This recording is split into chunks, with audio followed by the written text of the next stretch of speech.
Good morning, good morning, good morning. It is 4:45-ish in the morning, and I'm still asleep, so I don't even know what I'm actually saying to you. I probably won't even remember what I'm saying to you a couple hours from now. But we are on our way to Mexico City. We're here at Newark Airport, flying United. Behind me is the Polaris Lounge, which we will not be taking.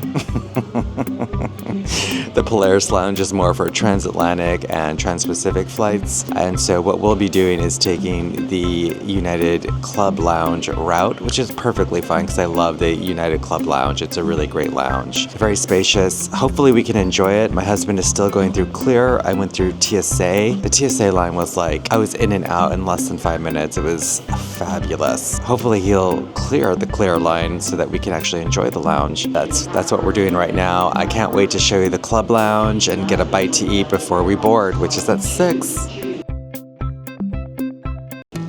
All right, look who I found. He finally got through security.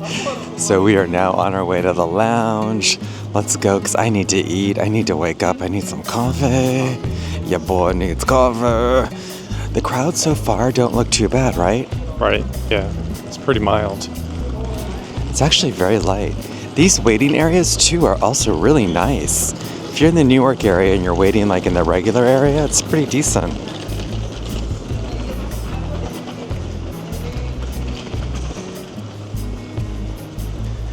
Look at that. They have like really nice booths. It's all very modern. This is great, right? These are for inaugural flight parties, which is kind of cool. You could do the selfie with the window. That's kind of awesome. This is where it gets a little congested when the hallways get more narrow. Suddenly you have like tons of people walking through.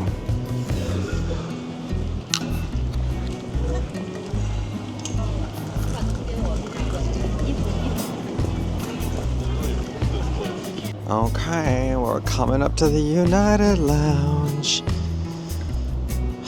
I'm hungry. I'm so hungry. It's nice with these lounges because you can have a decent, good meal. I love that they have these breakfast sandwiches here too. So, all right, we're here. I am genuinely surprised by how empty this club is right now. Every single time I have ever used this club, it has always been bustling. So many people here, and today it's empty. It's paradise. Helps when you have a relatively empty lounge. That way you can really enjoy the pleasures of the lounge and have space to yourself and just have a little bit of a reprieve from folks who are coming and going for the travel. So it's just nice to be here. It's nice to enjoy it. I'll show you around a little bit before I need to get something to eat because we're on a tighter timeline than we normally are. We're about to board soon, so I definitely want to get something in my belly here because if you know, you know. I always tell people, make sure you fill up before you get on that plane because once you're on that plane, it's not a guarantee you're going to get fed. You might not get enough, blah, blah, blah, blah, blah. So I'm going to go see what they have to eat for breakfast.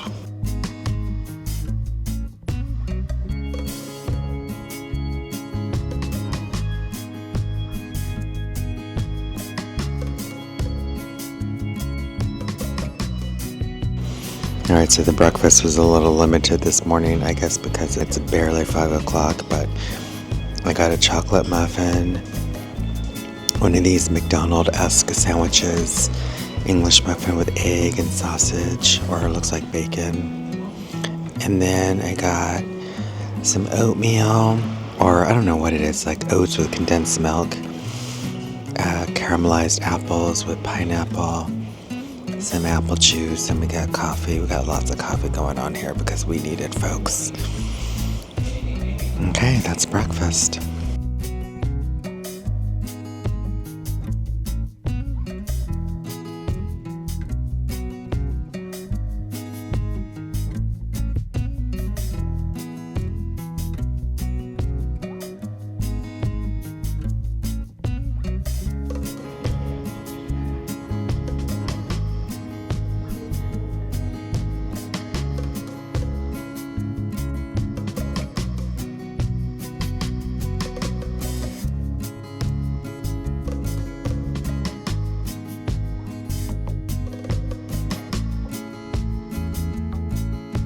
That was a very quick jaunt into the club with a very quick breakfast. All these early mornings make it so quiet and fast. I love it. So we are now headed to gate, I think, 105. And so we got a little bit of trek-in that we need to do in order to make sure that we board. So far so good. On our way to Mexico. How do you feel? Good. A little tired, but ready to go. Little tired, but ready to go. Oh, looks like they're boarding. Time for us to get in.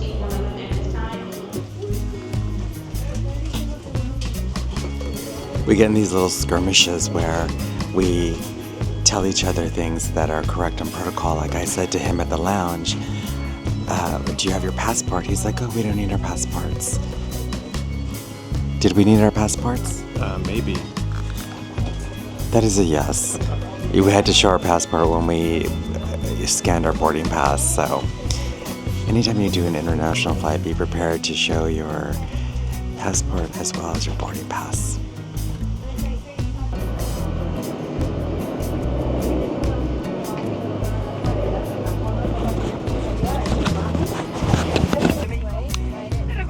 Todos los pasajeros, tan pronto encuentre su asiento, por favor ubicarse para darle paso a aquellos pasajeros.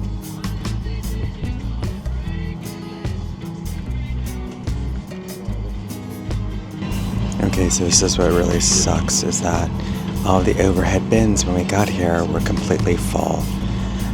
I don't understand how that happens, but now I gotta find a place to put my own luggage because all of the overhead compartments have been taken. It's upsetting when that happens in first class because you pay a lot of money to sit here, and to not be able to have space is really frustrating. So, we'll figure it out.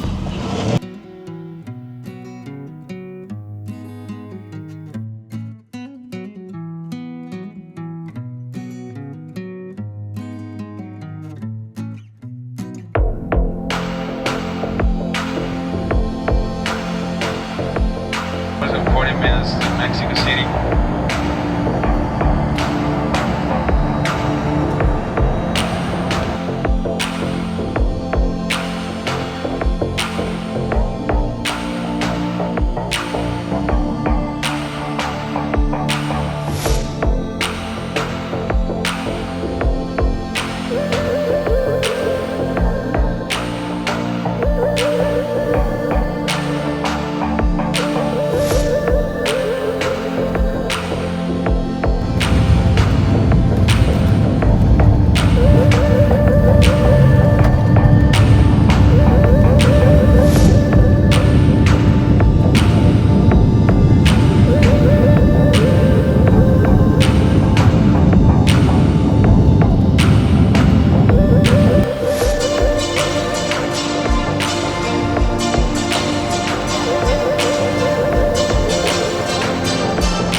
Okay, so when you get out of the plane, what you want to do is there's this long corridor that's partitioned off from the rest of the airport that you have to go down.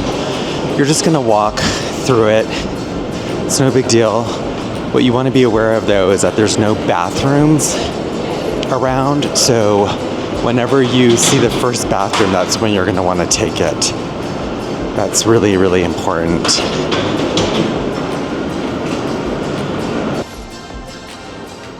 Okay, so this is the escalator and the stairs that you're going to take when you reach the bathrooms. This is the only time that you'll have to use the bathroom before you go to the immigration line. So my recommendation is to definitely use these rooms. So some things to know about the bathrooms. The bathrooms are small, they're cramped, they're going to be crowded because obviously a plane load of people is coming off and they're probably going to be using the bathrooms to freshen themselves up. It's definitely a smart idea to use the bathrooms because of the fact that you don't know how long you're going to be waiting in immigration. It could be 10 minutes, it could be an hour. So you definitely want to make sure to use this restroom before you go. Just bear in mind it's going to be filthy, it's going to be heavily used. But they do have attendants in there constantly cleaning, so that's a plus.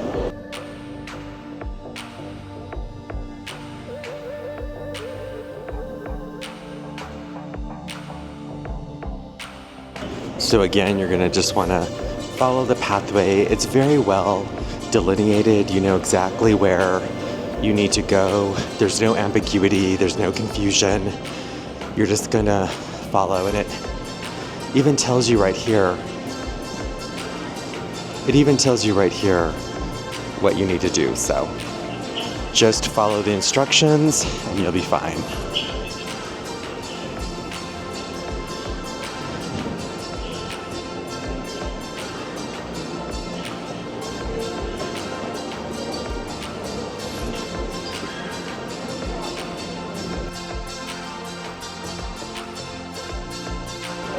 That was the fastest I've ever cleared Mexican immigration. If you're American with an American passport, you can now use their electronic passport security service. You basically scan the passport and it's all photo recognition. You go through, you're going to be given a white piece of paper that's a documentation card. You must keep that for the entire time of your trip. You will need it to exit the country. Do not throw it away. It looks like a grocery store receipt, but it's an extremely important paper. You don't ever want to throw that away. That is how you get to exit the country, so hang on to it. But again, if you're American with a passport, you can use our electronic service. It's so easy. We were in and out in less than 2 minutes. So now we're going to go to get our luggage and go through customs. Okay, so once you immediately clear out of security or immigration, you're going to come to baggage claim, and it's going to be basically so many carousels. I count 18 in front of me. So just you want to definitely find where your luggage is going to be and then just be patient, because like all airports, this one in particular is extremely busy, so you will have to wait. And I think we're carousel 15, so we are not 18, so this is basically what it looks like. So the carousels look modern, they look nice. So there's obviously security everywhere, and I don't see a bathroom. Right over there to my right is an exchange or cambio for currency exchanges. You definitely do not want to convert your money at a cambio because the conversion rates will not be to your benefit. What you want to do is use an ATM, and I'll show you that a little bit later at the airport. Oh, there is a men's and women's room. It looks like a much larger room, but you have to first clear customs with your luggage, I think, in order to get to it. So.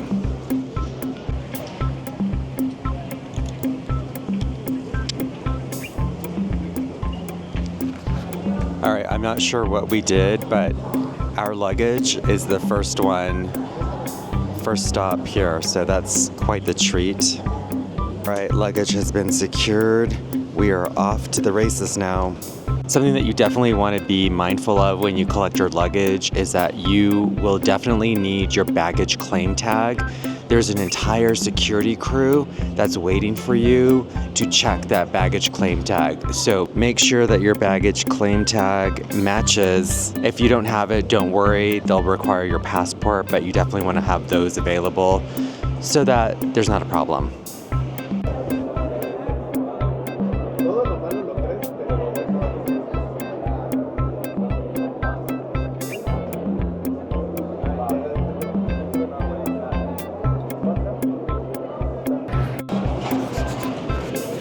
Okay, so this is the arrivals hall. It's going to be really crowded. There's obviously a lot of loved ones and people looking for their loved ones as they come out. So there's something that's really important that you want to do. Like I said, don't get your money exchanged at the cambio houses. Instead, go over here So now that we've arrived in the arrivals hall here, what we're going to do is we're going to use an ATM, which is right behind me. ATMs have the better conversion rates versus the money houses. You just don't really get a good rate there. So we're going to get some money from the ATM, and then we're going to go and get an Uber. And I'm going to show you where to do that in just a sec. Okay, so something really important to know if you're using an ATM is that the ATMs will dispense money and ask you for what kind of money you want, the amount, in Mexican pesos. And the Mexican pesos will have the same dollar sign that we use. So typically, as of the filming of this video, it's about 20 pesos equal $1 US. So just bear that in mind. So if you wanted to pull out $100, you're gonna pull out 2,000 pesos. 2,000 pesos equal $100. So just bear that in mind. At the very end of the ATM, they'll tell you what the conversion rate looks like. So you'll know how much you're actually paying in American USD, plus obviously the nominal fee that the ATM is going to charge for the service. So just a couple of helpful things to know. Also, the punch buttons. The punch buttons are only numeric. They are not alphanumeric. So if you have a code that is alpha, you're going to need to find out or figure out what the numeric conversion of that alpha code is, because the punch buttons are just numeric only.